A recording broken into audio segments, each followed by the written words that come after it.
Presence of a villain in the building, and ain't nobody found a way to kill him. You got a heart made of blades in his chest, strapped with the vest. So come up on your tech to the test. Don't open up your mouth for a sec. Homie, you ain't saying shit that affects the love and respect I have for the next. If you're trying to get vexed, you can come and get wrecked by the best. Fuck silence! The Disciples Audio Animation by Stereo Stages.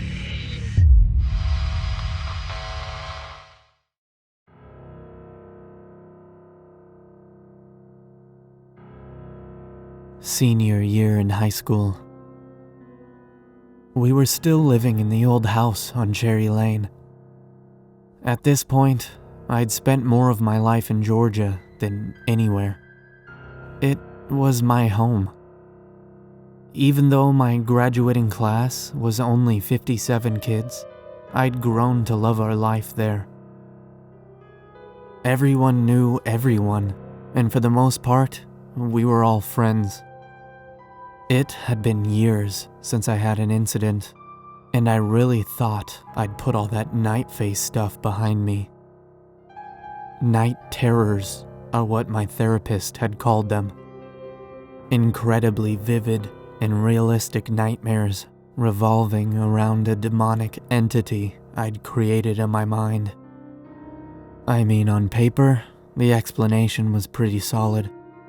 But there was quite clear evidence of physical interaction with a being in the form of hospital records, and still visible scars on my chest from being clawed. Within such a powerful state of fear, it's not uncommon for victims of parasomnia to inadvertently hurt themselves, he constantly reminded me. I had my doubts. It always seemed much more than some exaggerated nightmare. Half of me wanted to believe my therapist and live in a world where things like Nightface didn't exist. The other half of me didn't buy the easy explanations. I didn't want to believe I'd suffered some form of psychosis so real it blurred the lines of reality. By my senior year, I'd stopped seeing my therapist. It really hadn't seemed necessary anymore. And it had been years since I had an episode. Besides that, everything else in my life had been going pretty great by any standards. But there was an unwarranted anxiety that found its way creeping into my thoughts. I found the dark cloud of a very familiar sense of dread following me, plaguing me. I tried to ignore it, to distract myself with school, friends, anything, really. I tried rationalizing it, doing the exercises I'd learned to combat anxiety, but deep down, I knew exactly what it was. The feeling was precisely how I'd remembered it. Nightface was back. I didn't tell anybody about these feelings or thoughts because part of me believed if I just ignored them, they'd go away and everything would return to normal. Inaction was a mistake. There were several nights I had trouble sleeping. This was how it started up again. I'd wake up in a cold sweat, my body shooting up into a sitting position. And in the corner of my room, there was the faintest glimpse of two white, glowing eyes. But as soon as I blinked, they were gone, faded into non-existence. It was so fast that I doubted I'd actually seen them in the first place. And now, as basically an adult, my rational mind told me it was just the night terrors trying to push their way back into my life. I fought back the fear and anxiety of the night that returned to my thoughts like a cancer. After all the work and progress I made, I felt exactly as I had when I was a child. Hopeless fearful. The seniors were throwing a huge party a few days after my sleeping problems started up again. I never really was one for parties, but I didn't want to be alone that night. It was about 10:30 p.m. when I snuck out of my house.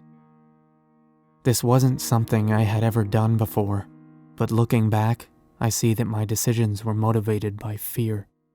Fear of the dark. Fear of being alone. Fear of Nightface.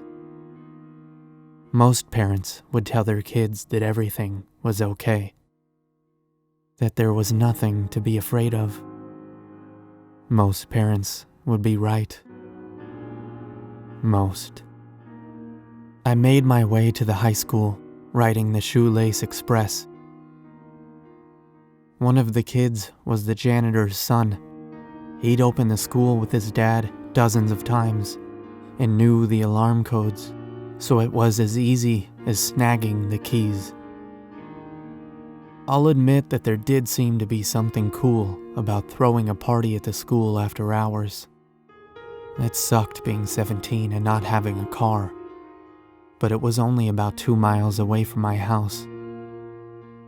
I was really reconsidering going at this point, as my fear of the dark was exacerbated by being in the dark, outside.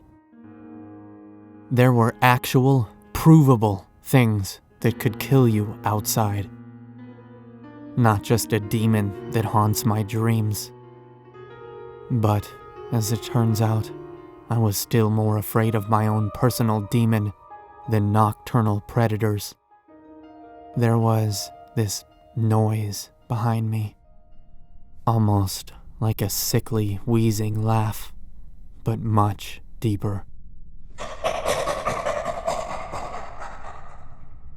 My heart sank to my stomach as memories and images of that monster that used to haunt me flooded back like a replay. Peering over my shoulder and seeing nothing, I picked up my pace and tried to shake off fear's glacial tendrils. But there it was again. This time, when I looked back, I more felt than saw a looming presence. It was as if the darkness itself was surging behind me. I couldn't help but to sprint to the nearest streetlight. All was still, aside for a slight breeze rustling the trees and the chirping of crickets. My heart pounded from exertion, but more so from the lingering fear of being swallowed by the dark. I stood bathed in light, surrounded by dark, and started to chastise myself for being ridiculous. There was nothing, and clearly this was in my head. At least, I kept telling myself that. Working up my nerve, I started taking slow, unsure steps towards the edge of the streetlight's periphery. Each step felt like I was one step closer to an eternal abyss. But it wasn't like I could sit under that streetlight until the sun came up, nor did I want to. Taking a deep breath, I put one foot outside of the fluorescent safety. I held my breath as I half expected a pair of dark hands to grab hold of my ankles and drag me off into the dark, screaming. Nothing happened. Once again, I felt incredibly foolish. But also thankful no one was around to witness my idiotic antics brought on by childhood fears. Shaking my head, I started walking towards the school again, chuckling slightly at myself. Soon, the safety of the streetlight was behind me, and the one ahead was still 100 feet or so away. A guttural hissing laugh echoed out behind me and consumed the night.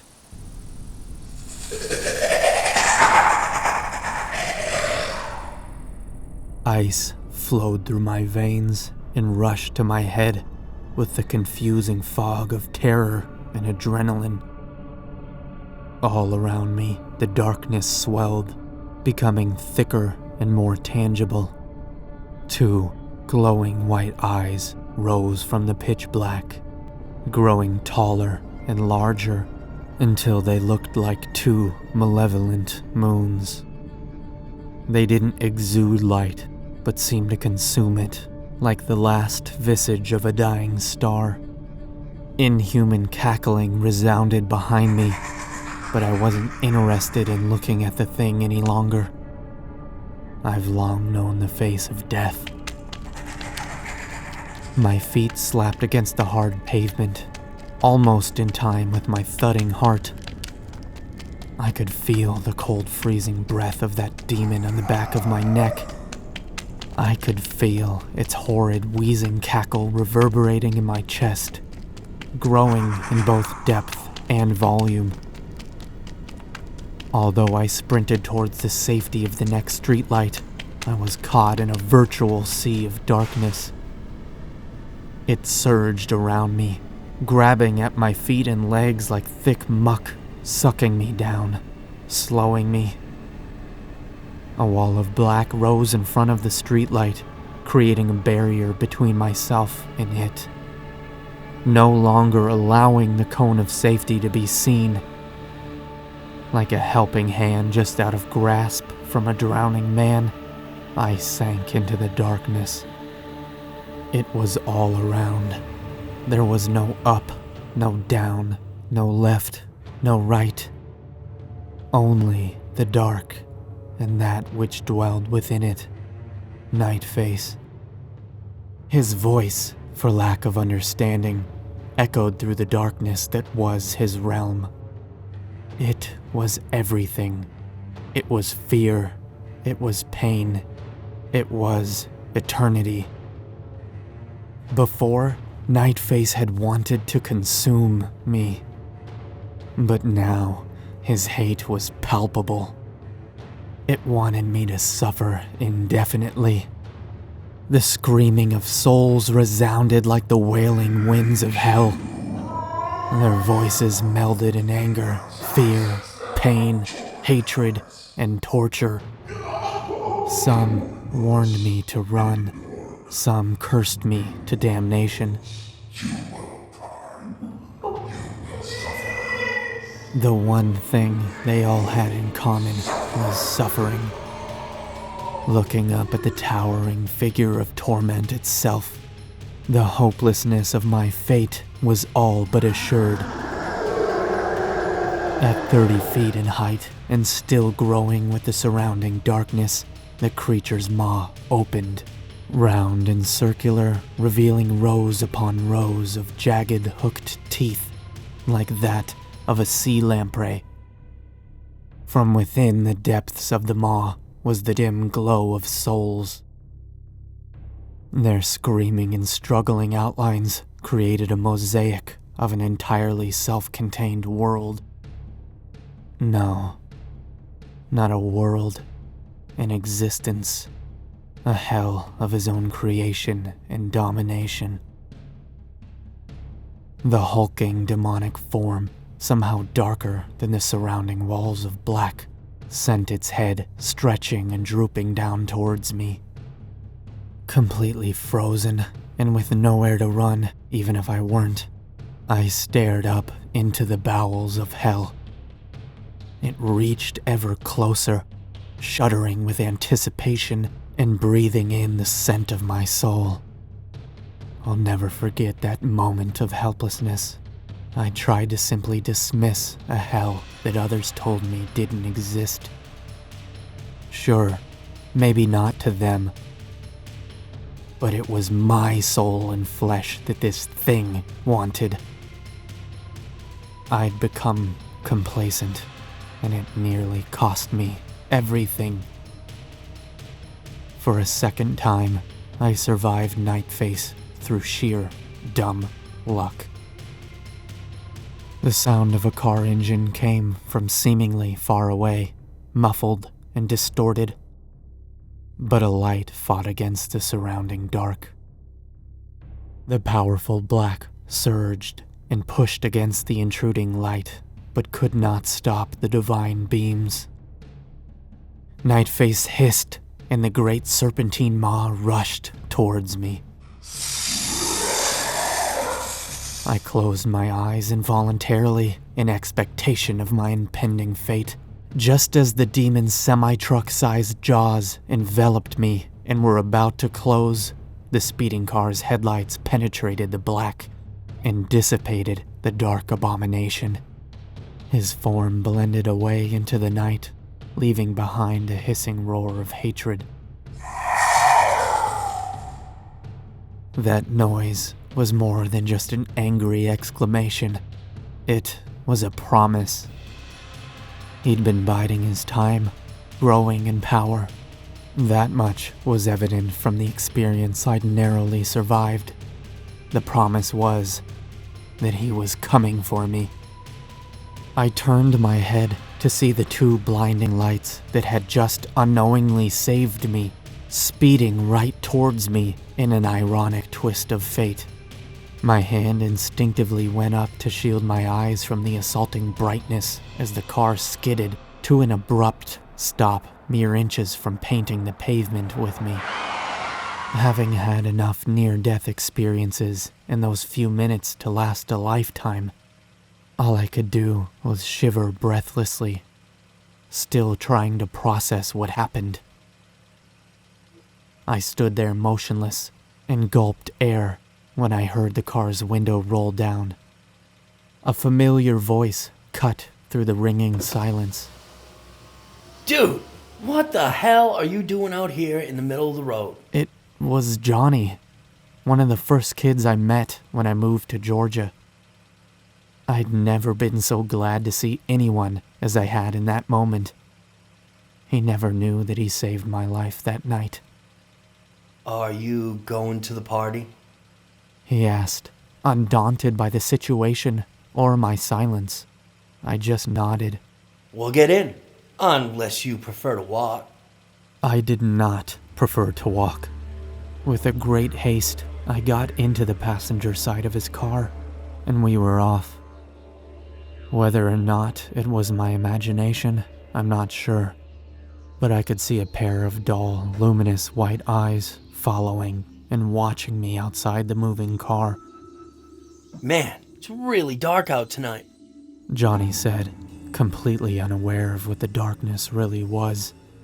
Yeah, I responded, barely above a whisper. Hey, thanks for picking me up, man. I really appreciate it.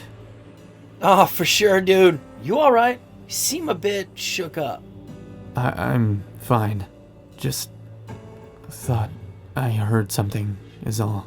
Oh, speaking of that, one time Mark's girlfriend Kelly was out camping in the woods. with Johnny her went uncle on for a when they while. heard something I couldn't sounded focus like- on the story he was telling. But it was slightly comforting to be with someone I knew.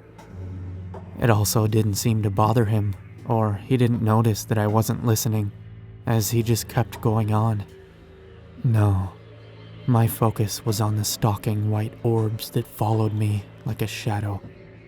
That demon's gaze was never far away, and it wanted me to know it was coming. My thoughts and heart still raced. This wasn't some delusion. This was real, and I was in a life or death situation. Well, that's not entirely accurate. I think what that thing does to its victims is worse than death. I think it collects people and torments them while it feeds on their souls. As we got closer to the school, there were more and more streetlights and businesses to brighten the way, which meant the gaze of my demon stalker receded into the darkness from where it had come. I'd thought that when I was finally free of his unblinking stare, that I'd feel some measure of comfort or relief. I didn't.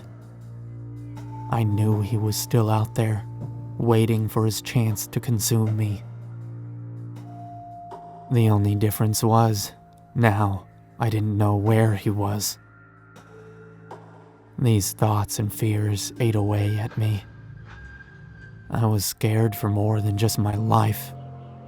If this thing got me, I could be trapped in an eternity of misery.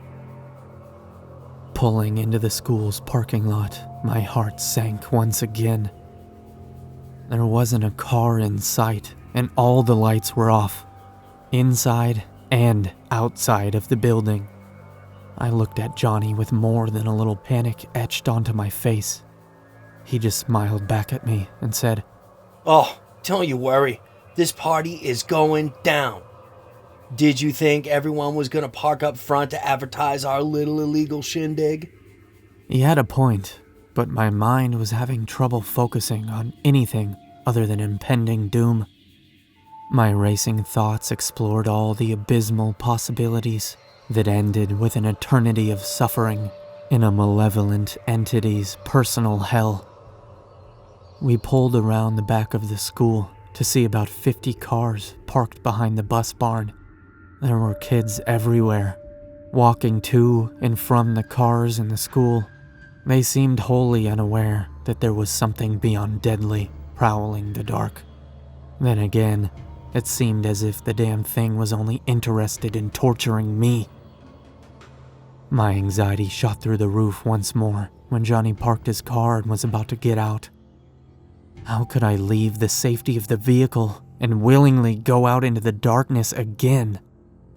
But what could I say without making myself look like I was entirely out of my mind? As he got out of the driver's seat, I was about to protest, but before I could, a large group of kids in my graduating class walked up and greeted us.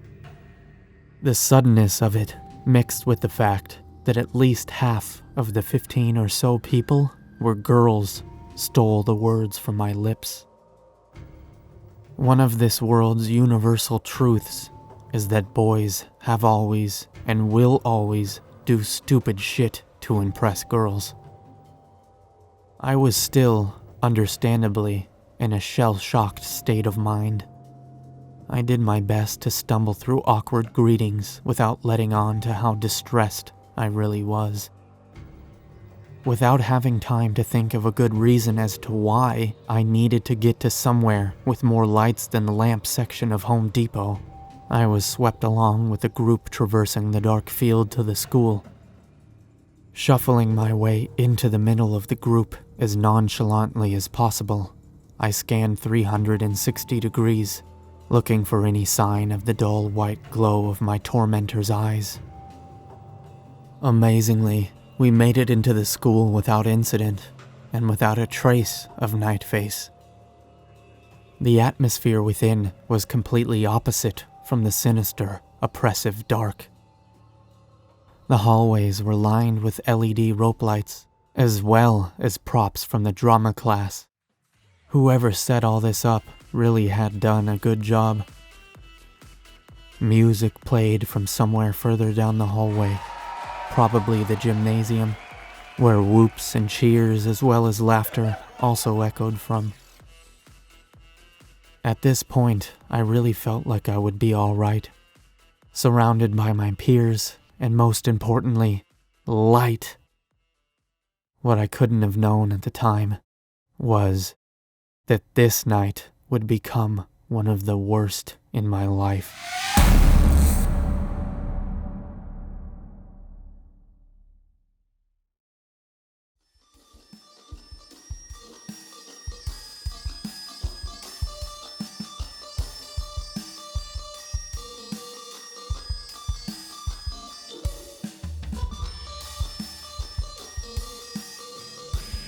Yeah! What's good, my peeps? You little bo peeps? What's going on? How y'all doing? It's the Disciple, coming at you again with some new shit that you ain't never ever seen before, man. You feel me? You like what you're hearing? Of course you do. You like it? So fucking take that like button, get your finger right over it, put it on top, get ready, put some force into it, and gently tap that little baby. None of that smashing shit, man. Cause really, if you're on your phone and you bust your phone, well, that's kind of the end of our whole thing, you know? How you gonna come back and listen? And even if you do, you're gonna be like, dude, that fucking dick-faced disciple made me break my phone. And I listened to him and I thought it was cool, and then yeah, sick, bro. Thanks. So we're not doing that here, alright? Just give it a little tap. Just a little tap it in. Just tap it in. Give it a little tap, tap, taparoo. The like button. The subscribe button. The share button. You know, all those things. It's all good. It's all good, man. Do them. And we'll get some more Nightface coming in. That's my cousin, you know, so we're real tight. Not lately, I mean, I don't know, man, he's just been weird. He's been fucking chasing this kid around town and trying to steal his soul and shit. I mean, hey, to each their own, bro, but just seems odd, you know? So, try to distance myself from all that. But anyways, we'll hear about his escapades soon. Real soon. And we got more great original stuff in the works, guys. So stick around. And I love ya. You know it. You know it, you feel it, you love me too. We do the fucking poo bang poo. Peace out, Girl Scout.